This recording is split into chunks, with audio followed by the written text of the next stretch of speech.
ce que j'ai cousu depuis le mois de juin, les difficultés que j'ai rencontrées, comment je les ai surmontées, c'est aujourd'hui dans le bilan couture. Sur cette chaîne, vous retrouverez beaucoup de tutos pour débutants en couture, mais pas que, vous retrouvez aussi des bilans couture ou des retours d'expérience qui sont destinés aussi à vous faire progresser, mais de manière un petit peu plus relaxe, avec votre tisane ou avec votre ouvrage en cours, comme vous voulez, mettez-vous à l'aise. J'en profite pour vous remercier vivement de votre fidélité, j'ai pu voir votre engagement aussi avec la création du groupe Facebook du Club Couture de Charlène le mois dernier. J'adore voir tout ce que vous cousez avec mes tutos, donc continuez. Si vous aimez ce que je fais, n'hésitez pas à mettre un petit pouce en l'air, laissez un petit commentaire sous la vidéo, ça permet de pousser le travail, de le soutenir. Même un commentaire bref et très simple, ce sera parfait puisque sur cette chaîne on aime la simplicité. Alors c'est parti pour le bilan couture. On va commencer avec la couture bébé parce que j'avais des naissances, enfin en tout cas j'avais des cadeaux de bébé à faire et il fallait que je les donne en France.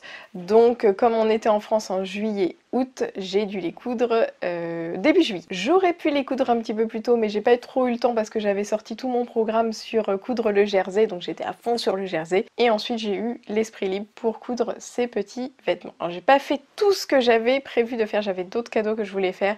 Ils les auront un petit peu plus tard et je ferai des tailles un petit peu plus grandes, c'est pas très grave. Donc j'ai cousu 2 cadeaux pour bébé. Premier cadeau pour bébé, c'était une salopette, la salopette Boston d'Icati. Donc souvent pour les bébés, je prends cette marque de patron parce que je suis assez sûre que ça va être bien expliqué, ça va bien coller, le patron est bien fait. Ce patron-là m'a l'air d'être un des plus anciens parce qu'il n'était pas aussi bien fait que ceux que j'avais vus récemment. On pouvait l'imprimer en format A4 mais que par taille, donc c'était on imprime le 3 mois, le 6 mois, le 12 mois, le 18 mois. Il faut juste savoir que voilà, les tailles sont séparées et par contre on peut retrouver toutes les tailles ensemble sur une même planche mais c'est forcément au format A0. Donc dans ce cas-là, il faut le faire imprimer quelque part. Il paraît aussi que ces patrons taille grand. J'ai pas vraiment assez de recul là-dessus, donc je continue mon étude. Et si vous avez des retours, je suis très preneuse, donc mettez-les dans les commentaires. Je pense que ça intéressera du monde. Quand on décalque toutes ces pièces, il faut bien mettre tous les repères et bien mettre toutes les références des pièces.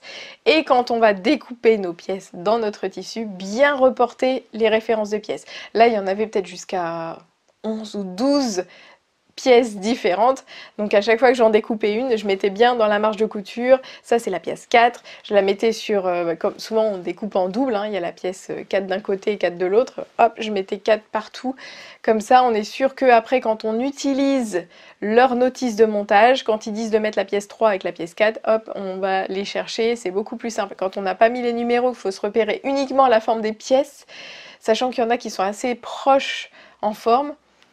Voilà, je vous conseille vraiment de mettre les repères.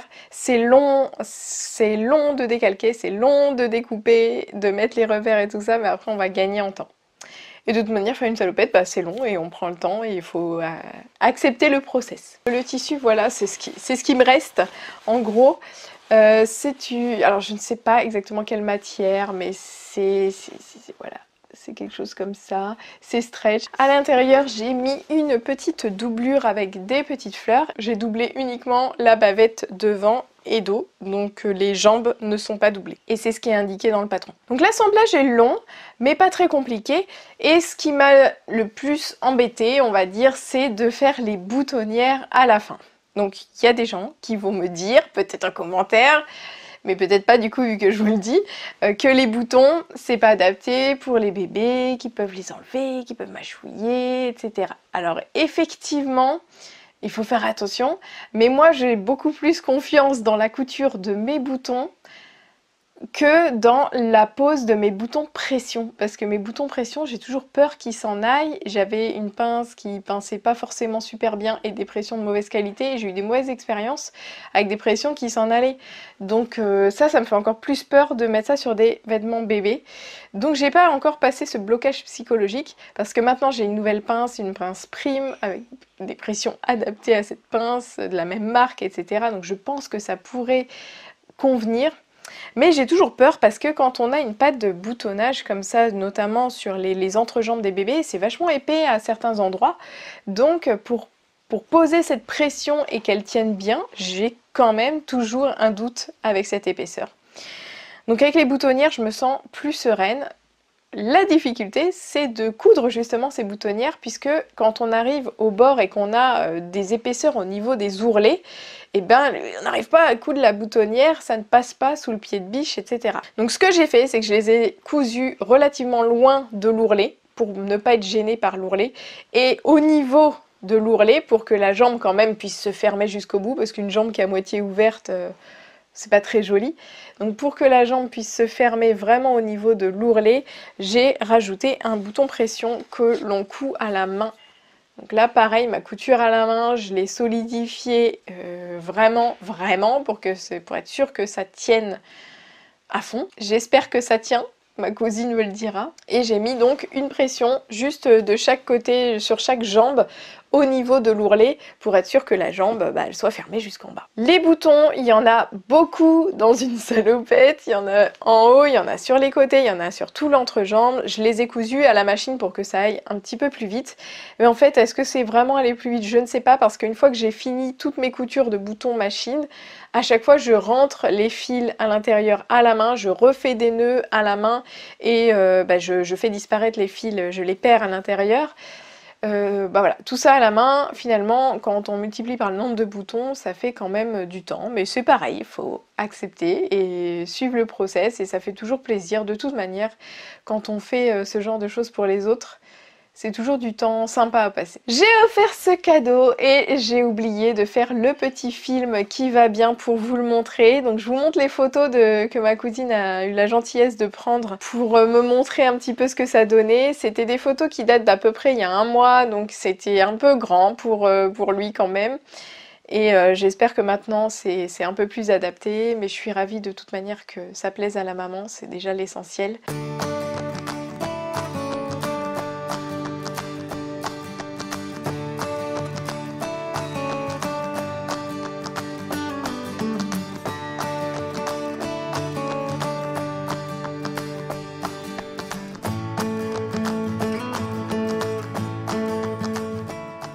Deuxième cadeau que j'ai cousu, alors là je me suis fait vraiment plaisir parce que le petit bébé allait naître, donc je me suis fait plaisir, il allait naître en plein été dans le sud de la France.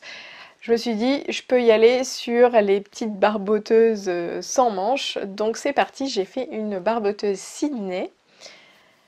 C'est un patron toujours de chez Ikati qui est très bien expliqué, qui est assez simple à faire, à part cette patte de boutonnage devant, mais je dirais que c'est un peu la seule difficulté. Puis le système d'attache en bas, il n'y a vraiment rien d'insurmontable.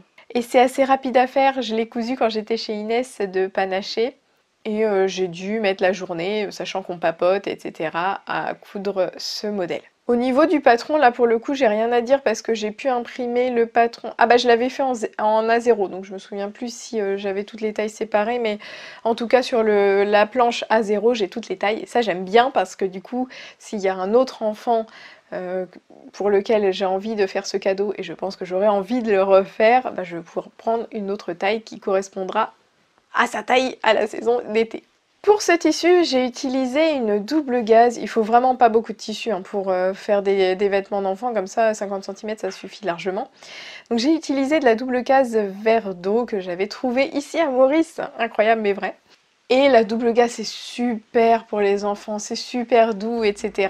Alors par contre, ça manque un petit peu de précision, la double gaze, parce que forcément c'est un peu molletonné, donc si on appuie dessus ça va s'étendre, si on relâche ça va se rétracter, si on la repasse elle est plus étendue, voilà. Et donc quand on coud un vêtement en taille 1 mois, on est quand même sur de la précision, donc des fois c'est un peu perturbant. À la fin j'avais l'impression de faire quelque chose qui était très approximatif et le résultat final ne laisse rien deviner. Voilà, si vous n'êtes pas très à l'aise avec la couture de vêtements, avec cette patte de boutonnage, etc., peut-être qu'il faudrait partir plutôt sur une cotonnade, un tissu en coton style chemise, ce serait beaucoup plus adapté peut-être pour le début. Et la double gaze, elle est accessible après dans un second temps si on veut. Et à part la double gaze, le deuxième petit souci, c'est toujours les boutonnières. J'ai eu un petit... Voilà, la boutonnière, elle bloquait un petit peu sur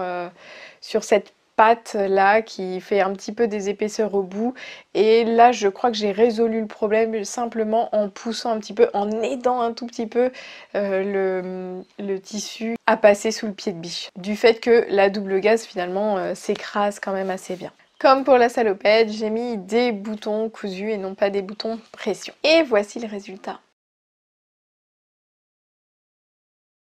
Bon, maintenant on passe à la couture pour femme, on va dire pour moi. Donc cet été, j'ai cousu une seule robe. C'est une robe que j'ai cousue en partenariat avec ma petite mercerie qui m'a fourni le tissu et le patron. C'est le patron de la robe Cassandre de Clematis Patterns. Donc c'est une robe que de toute manière j'avais prévu de coudre, et j'ai trouvé un tissu très sympa chez eux qui a bien matché avec ce projet. Alors j'ai passé un temps de fou à essayer de choisir le tissu sur ce site internet, parce que on a des références et des fois il reste plus beaucoup de métrage, et là il fallait quand même un certain nombre de mètres. Je crois qu'il fallait 2,60 m pour faire cette robe pour moi. Et donc il y avait des références qui n'avaient plus. Moi je voulais la faire à la base dans un Vichy jaune moutarde. Donc là on n'est plus dans le Vichy, mais on est dans les taches. Et puis finalement quand j'ai choisi ce tissu là, je l'avais vraiment vu jaune moutarde avec les petites taches noires. Et quand je l'ai reçu, c'était beaucoup plus de l'ordre du marron que du jaune moutarde. Finalement il m'a bien plu. J'aime bien ce coloris là, même si pour moi c'est pas tout à fait ce que j'avais commandé. Mais voilà, c'est le problème de commander sur internet. Comme je dis souvent, moi j'aime vraiment aller dans la boutique pour acheter mon tissu, sauf si je vois parfaitement ce que le tissu va donner. Mais vous voyez bien que même là, je voyais ce que ça allait donner, mais la couleur n'était pas celle que je voyais, que j'imaginais du moins. Et quand on va dans le magasin, on peut toucher, on peut secouer le tissu, voir comment il tombe et imaginer plus ou moins son vêtement dedans. Parce qu'on pose souvent la question comment on choisit le tissu, j'arrive pas à faire la différence entre telle et telle matière. Franchement, des fois, moi je sais même pas ce que j'achète, hein. Je ne sais pas ce qu'il y a comme composition dedans. Je sais juste que je prends le tissu, je vois que son tombé est joli. J'aime bien quand même regarder si c'est de la matière synthétique ou pas. Quand c'est synthétique, souvent on le sent, quand on le prend dans la main un peu longtemps, on a une sensation pas super agréable, un petit peu de transpiration. Alors que quand on a une matière bien naturelle comme du coton ou du lin, quand on le prend dans la main et qu'on reste longtemps comme ça, finalement on a une sensation assez sympa. Tout ça c'est de l'ordre du feeling, mais bon. Parlons de ce patron maintenant, le patron de la robe Cassandre. En fait, bon, on a deux grands rectangles qui vont faire la jupe, et puis on a ce top là qui commence devant et qui vient finir dans le dos nu avec deux bretelles spaghetti. Il n'y a pas eu vraiment de difficulté à part le fait d'utiliser une viscose qui bouge beaucoup. Ça fait que mes grands rectangles de jupe étaient pas super bien coupés à la base. J'ai pu les recouper parce que moi je fais qu'1,60 m, donc j'ai de la marge, souvent je peux recouper avant de faire mon ourlet. Donc voilà, la viscose elle bouge un petit peu, on fait avec, on trouve des petites techniques pour éviter que ça bouge, on peut même l'amidonner si on veut avec du Fabulon ou quelque chose comme ça. Bon, moi souvent je m'en passe et puis je fais quelque chose d'approximatif. Là j'avais quand même mis du thermocollant au niveau de la forme du top, parce que je veux que la forme du top elle soit bien, elle reste bien en place, et là on avait quand même beaucoup de forme dans les biais. Dès que c'est dans le biais ça peut se déformer, donc hop, on découpe et on colle une bande de thermocollant qui fait que la pièce ne se déformera pas. Donc le haut c'était assez simple à faire, il y avait juste une pince. Ce qui m'a posé un petit peu de problème, c'était la bretelle spaghetti.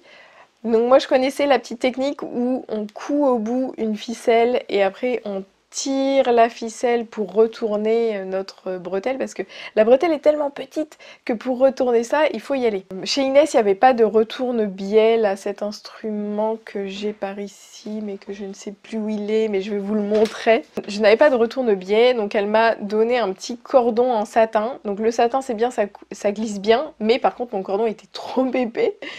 Donc j'ai quand même eu du mal au départ à faire partir ma bretelle. Une fois qu'elle est partie, on arrive à tirer et à retourner, mais c'est vraiment le début quand il faut que ça se retourne. Et bien souvent il faut quand même l'aider un petit peu à rentrer à l'intérieur. Mais voilà, ces bretelles, ça a été le petit point un petit peu délicat pour retourner. Sinon tout le reste de la robe, ça a été. Au niveau de la ceinture, on a un surjet qui est visible. Donc nous on l'a fait à surjeteuse avec du fil noir. Ça je l'ai fait chez Inès, donc au studio Panaché. Si on n'a pas ça, on peut toujours faire un tout petit tourlet mouchoir sur notre viscose et puis poser ce jupon comme ça avec le petit tourlet visible au niveau de la taille. Cela dit, ça a tendance un petit peu à épaissir la taille et au départ ça me plaisait pas tellement cette histoire-là. Je trouvais que la robe ne m'allait pas trop à cause de ça.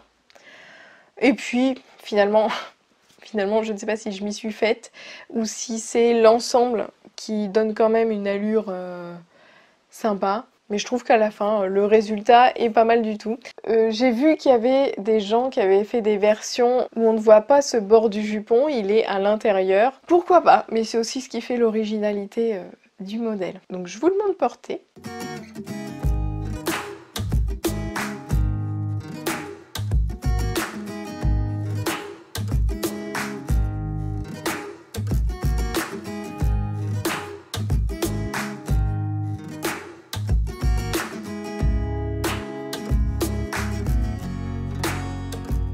C'est à peu près tout pour ce que j'ai cousu cet été parce qu'après j'ai fait vraiment une grosse pause couture. Quand je suis revenue, j'ai rattaqué directement le mois de septembre avec mes petits tutos défis de septembre auxquels vous avez été nombreux à participer et je vous remercie vraiment pour votre implication. Donc pour rappel, on a cousu des petites pochettes pour mettre les brosses à dents, on a cousu une petite trousse à maquillage, on a cousu un sac à tarte rond. Tous ces tutos, vous les retrouvez sur la chaîne et en fait j'ai pris plaisir à faire ces petites cousettes avec vous. Et puis on a aussi le tablier qui est là derrière, que vous pouvez adapter à n'importe quelle dimension, donc vous pouvez aussi le faire pour des enfants. Il est complètement sur mesure. Ces petits tutos, j'ai pris un plaisir fou à vous les faire, mais c'est vrai que ça m'a pris énormément de temps et d'énergie, que ce soit en couture, mais surtout en montage de vidéos. Et donc j'ai pas beaucoup cousu pour moi, mais j'ai cousu quand même une petite robe en faisant petit pas par petit pas. C'est ce que je vous explique dans ma méthode sur le temps de coudre. Et j'ai cousu un modèle de ce magazine Fibre Nude dans lequel j'aime toutes les robes, absolument toutes les robes qu'il y a là-dedans, j'ai envie de les coudre. Elles sont géniales et ça tombe bien parce que au bilan du Mi-Made Me, j'avais dit qu'il fallait que je fasse des robes, que je n'ai toujours pas faites et que l'été arrive ici, donc il va falloir s'y mettre. Donc j'ai fait une robe dans un tissu que j'ai rapporté de France. Je vous avais fait un haul avec tout ce que j'avais rapporté de France et j'avais rapporté ce tissu là, donc c'est un rose avec des carreaux kaki. Et j'ai fait la robe Viva. La robe Viva, c'est cette robe là qui normalement est longue et qui existe en version courte, mais que là il fallait que je fasse en version super courte parce que pour la version courte il fallait 2,35 m et moi je n'avais qu'1,50 m. Donc j'ai réussi à faire tout tenir dedans. Elle n'est pas aussi large peut-être qu'elle aurait pu l'être et le volant n'est pas aussi volumineux qu'il aurait pu l'être et peut-être que le résultat aurait été plus sympa avec quelque chose de vraiment large et loose en bas.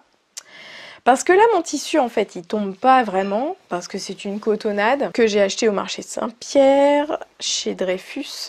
Donc vous savez dans les bacs qu'il y a devant là qui étaient à moins 50%.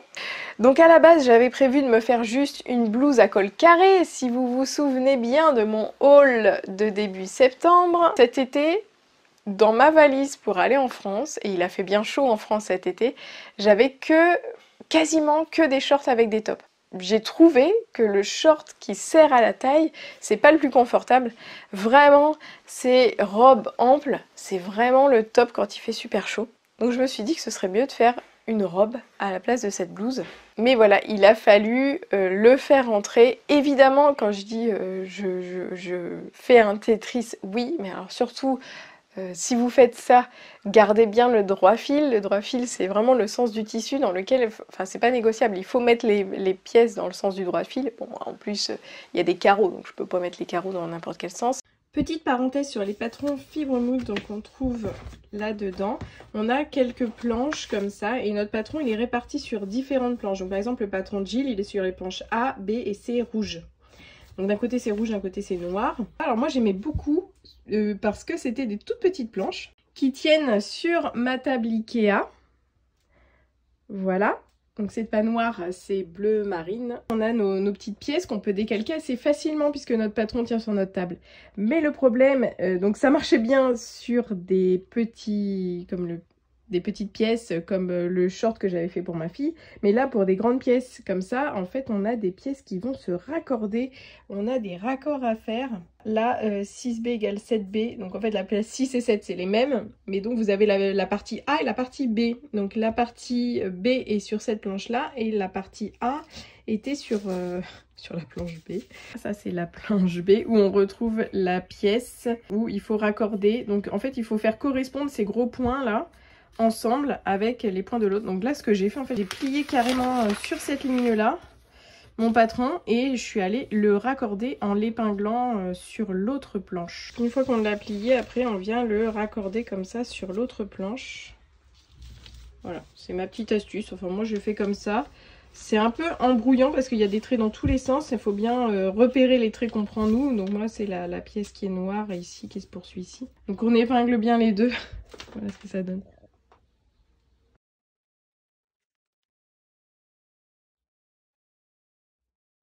J'ai 2 déceptions sur cette robe, non j'ai 3 déceptions sur cette robe, ce qui ne va pas m'empêcher de la porter. Mais première déception c'est la couleur. Quand je la porte de loin on voit pas très bien les petits carreaux, ça fait que ça fait une couleur un petit peu terne. Alors que je l'adore de près ce motif, j'adore. Là que je trouve la couleur toute douce et tout. Deuxième écueil que j'ai fait, mais ça c'est de ma faute, j'étais entre deux tailles, vraiment au niveau de la poitrine, parce que c'est là le plus important. Après elle est très ample, donc on s'en fiche de la taille. Mais par contre, c'est ici qu'il fallait être assez précise. J'étais pile poil entre le deux tailles, entre le XS et le S. J'ai décidé de le faire en XS et c'était pas le bon choix. Je suis assez traumatisée par les patrons qui sont trop grands et même les vêtements d'une manière générale qui sont trop grands quand je les essaye dans le commerce. Ce qui arrive de plus en plus rarement. Et donc j'avais envie de faire le XS, j'ai fait le XS et là c'est un poil trop petit au niveau de la carrure, c'est-à-dire que je sens que je suis légèrement serrée à ce niveau-là. Pour ceux qui ont suivi mes stories Instagram, j'avais fait une belle finition à la main tout autour là avec mon petit parement. J'avais fait une belle finition comme ça, j'ai redéfait tout le devant et j'ai mieux réparti les fronces. Donc les fronces de devant, là, je les ai vraiment, au lieu de les avoir vraiment dans le milieu, je les ai réparties un petit peu plus sur toute la longueur horizontale devant. Mais honnêtement, ça ne changeait pas grand-chose. C'est vraiment à ce niveau-là que c'est un tout petit poil serré. Maintenant, je trouve que ça fait joli. C'est juste au niveau du confort. J'attends de voir ce que ça va donner pendant les grosses chaleurs. Mais j'ai vraiment envie de refaire cette robe, elle est super rapide à faire, il y a même pas, ça s'enfile donc il n'y a pas de système de boutons, ni de zip, ni rien. La seule difficulté on va dire c'est le col carré et encore, il faut être précise dans la découpe du col carré, mais bon, c'est pas très compliqué, ni très long. Donc j'ai vraiment envie de me la refaire mais vraiment en version longue. Donc là on est allé acheter du tissu hier et j'ai racheté de la broderie anglaise verte foncée parce que j'aime bien leur version verte là et j'avais envie de faire quelque chose qui ressemble. D'une manière générale ils sont assez inspirants sur leurs photos, elles donnent vraiment envie, on a envie de coudre un peu les mêmes. D'ailleurs il n'y a pas longtemps j'ai acheté de la double gaze bleue pour me faire celle-ci qu'ils ont fait en double gaze là. Je pense que la mienne va ressembler fortement à cette version là mais j'adore parce que c'est une robe super ample. Qui a du volume au niveau de la poitrine, donc que je peux porter sans soutien-gorge, qui va me mettre en valeur justement parce qu'il y a ce volume au niveau de la poitrine. Et quand on n'a pas beaucoup de poitrine, bah, c'est là qu'il faut mettre le volume. Donc celle-ci, je suis sûre que vous la reverrez dans un prochain bilan couture. Mais je digresse, c'est cette robe-là, donc je vais vous la montrer portée et probablement que toutes les autres robes apparaîtront dans un prochain bilan couture.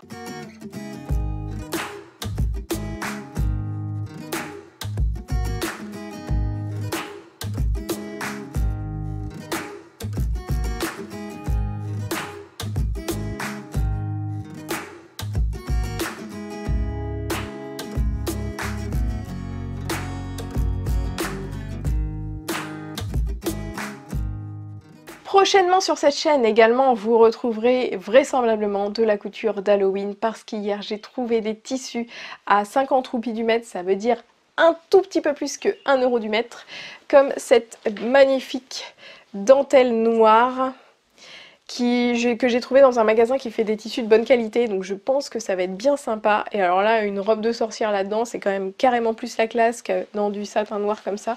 J'ai aussi trouvé du satin noir comme ça. Pour faire des déguisements, c'est quand même pas mal du tout. Ça fait tout de suite de l'effet. Pareil, c'était le même prix, un petit peu plus d'1 euro du mètre. J'ai trouvé ça, pareil, même prix. Du rouge. Là, vous entrevoyez peut-être ce que je vais faire dans les prochaines semaines sur cette chaîne, mais ça reste une surprise. Abonnez-vous pour recevoir toutes les nouvelles vidéos. Vous pouvez aussi vous abonner à la lettre du Club Couture. C'est la lettre que j'envoie tous les mercredis. Comme ça, vous recevrez le tuto qui sort directement dans votre boîte mail. Le tuto ou la vidéo. Et souvent je vous rajoute un peu d'inspiration. Ça fait longtemps que je ne l'ai pas fait parce que là j'avais beaucoup de boulot avec les tutos ce mois-ci. Mais là c'est reparti, on repart avec les inspirations dès cette semaine. Je vous remercie d'être allé au bout de cette vidéo. Mettez un petit pouce, un commentaire et on se retrouve très vite. À bientôt. Déjà découpé à l'heure où je diffuse cette vidéo.